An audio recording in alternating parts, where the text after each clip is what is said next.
पशुओं का वैद्य। बहुत पहले शांतिगिरी राज्य में सुंदर शर्मा नाम के पशुओं के राज्य वैद्य रहते थे। उन्हें जानवरों से बहुत प्यार था। वे रोज राजमहल के हाथी और घोड़ों की सेहत की जांच करते थे। वो बीमारियों से ज्यादा पशुओं की मानसिक स्थिति की जांच करते थे। उसके साथ ही प्रजा के पालतू जानवरों का भी इलाज करते थे। पर राजमहल में काम करने वाले कर्मचारी और आम जनता को ये पसंद नहीं थे। एक दिन एक मोटा सिपाही एक घोड़े पर सवार था। सुंदर शर्मा उससे, क्यों भाई, अकल है या नहीं? अब कोई काम तो है नहीं, फिर खड़े होने में आलस क्यों? उतरो उतरो। यह सुनकर वो सिपाही खींचकर घोड़े से उतरा। इस तरह सिपाहियों को आवश्यकता ना होने पर घोड़े से उतार देता था।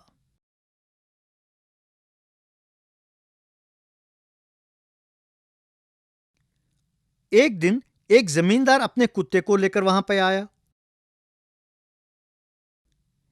ये 2-3 दिन से कुछ खाता नहीं है, शायद बदहजमी है, कोई दवाई दें। इसे घर पर ही बांधे रखते हो या बाहर भी घुमाते हो? जमींदार, बिल्कुल घुमाते हैं, मैं स्वयं ही इसे हर रोज 2 बार घुमाता हूँ। लगता है इसे मल मूत्र के लिए 10 मिनटों के लिए लेकर जाते हैं। ये काफी नहीं है, इसे हर रोज 2 घंटे चलने दें। कुत्ते अगर शारीरिक काम नहीं करेंगे तो बीमार पड़ेंगे। आप आवारा कुत्तों को देखो, ठीक भोजन ना मिलने पर भी वो घूमते रहते हैं। तब जमींदार, तो क्या आप इसे कोई दवाई नहीं देंगे? सुंदर शर्मा, हर बीमारी का इलाज दवाई नहीं है। आप वैसा करें जैसे मैंने कहा, इससे आपकी भी सेहत ठीक रहेगी। जमींदार, मत मारी गई थी जो मैं तुम्हारे पास आया, दवाई देने के लिए कह रहा हूँ तो तुम कहते हो कि इसे हर रोज घुमाने ले जाऊं। तुम कैसे वैद्य हो? कहकर चला गया।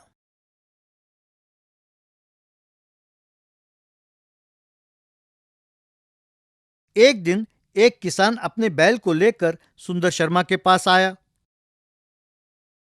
किसान, श्रीमान, कुछ दिनों से ये मेरे खेत में काम नहीं कर रहा है, बिल्कुल अड़ियल है। मेरे खेत के सारे काम रुक गए हैं।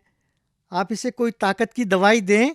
शर्मा, कितनी एकड़ जमीन है तुम्हारे पास? किसान, 4 एकड़ श्रीमान। कितने बैल हैं?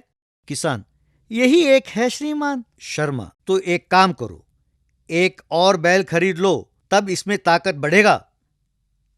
किसान, आप कैसे वैद्य हैं? इसे तंदुरुस्त करने के लिए कह रहा हूं और आप एक और बैल खरीदने की बात कर रहे हो। गांव के लोगों के मना करने पर भी मैं आपके पास आया, ये मेरी गलती है। ये कहकर बैल को लेकर चला गया। इस तरह राज्य के लोगों के बुराई करने पर भी ये बिल्कुल नहीं बदले, उनकी मूर्खता पर हंसते थे। एक दिन एक लड़का उनके पास एक बिल्ली को लेकर आया और, ये कल से मियाऊ मियाऊ नहीं कर रही है। तब सुंदर शर्मा ने उस बिल्ली के पिछले पैरों को एक हाथ से पकड़कर उल्टा लटकाकर उसके सिर पर जोर से मारा। उस बिल्ली के मुंह से एक कंचा निकला। बिल्ली को नीचे उतारते ही वो म्याऊ म्याऊ करके भाग गई। गांव के लोग गलत कहते हैं, आप वाकई ही एक अच्छे वैद्य हो। सुंदर शर्मा उस लड़के की प्रशंसा को सुनकर खुश हुआ। एक दिन महाराज ने सुंदर शर्मा को बुलवाया और, क्यों शर्मा जी, आपकी बड़ी शिकायतें आ रही हैं। लोगों को शक है कि क्या आप वाकई वैद्य शास्त्र जानते हैं या नहीं। आपके कारण मुझे परेशानी हो रही है। सुंदर शर्मा, मैंने अपने गुरुजी से सीखा है कि पशुओं का इलाज केवल दवाइयों से नहीं बल्कि उनके मनोभाव को समझकर करना चाहिए। महाराज, बस करें, आपके इन बातों के लिए मेरे पास समय नहीं है। इसके बाद अगर आपकी एक भी शिकायत आई तो मैं आपको नौकरी से निकाल दूंगा। जाइए। सुंदर शर्मा दुखी होकर वहां से चला गया। कुछ दिनों बाद राजा भ्रमण करने के लिए महल के हाथी के पीठ में पालकी पर सवार हो गलियों से गुजर रहे थे। हाथी ने अचानक पालकी को हिलाया। राजा नीचे गिर गए। वो हाथी दौड़ता हुआ गया और उस गली के दुकानों को तहस नहस करने लगा। वहां खड़े गाड़ियों को अपने सूंड में उठाकर फेंकने लगा। लोग डर के मारे भागने लगे। सिपाहियों ने उसे रोकने की कोशिश की। सेनापति राजा के पास आकर, महाराज, बहुत प्रयत्न किया पर यह वश में नहीं आ रहा है और कोई रास्ता नहीं है। अगर आप आज्ञा दें तो जहरीले तीरों से इसका वध कर देते हैं। महाराज, ये मेरा प्रिय हाथी है, उसका वध करने को मन नहीं मानता, पर दूसरों के प्राण की रक्षा के लिए लगता है ऐसा ही करना होगा। तैयारी करें। सिपाही विष वाले तीर को हाथी पर साधे हुए महाराज की आज्ञा की प्रतीक्षा कर रहे थे।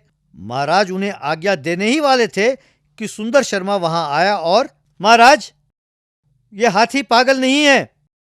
मेरा अनुमान है कि इसके शरीर में कोई चोट लगी है। मुझे एक अवसर दें, मैं प्रयत्न करता हूं। महाराज भी उसे मारना नहीं चाहते थे, इसीलिए उन्होंने कहा, ठीक है, कोशिश करें। सुंदर शर्मा उस हाथी के सामने जाकर खड़ा हुआ। वो हाथी उस पर हमला करने ही वाला था। सुंदर शर्मा ने तभी अजीब आवाजें निकाली और अजीब हरकतें करने लगा। हाथी वहीं रुक गया, वो वहीं बैठ गया। शर्मा धीरे से उसके पास आया। उसने अपना मुंह खोला। शर्मा ने उसके मुंह में हाथ डाला और एक पत्थर को बाहर निकाला।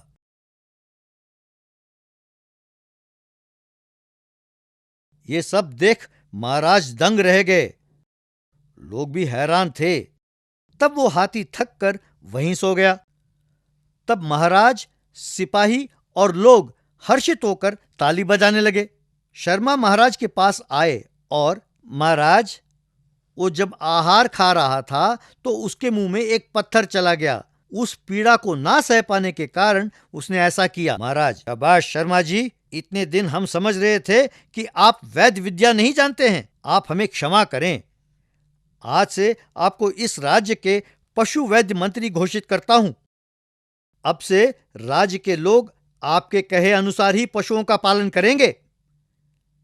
शर्मा ने राजा को प्रणाम किया। समझे बच्चों, जानवरों को प्यार करो। उनके मनोभाव को समझकर उनकी जरूरतों का ख्याल रखना चाहिए।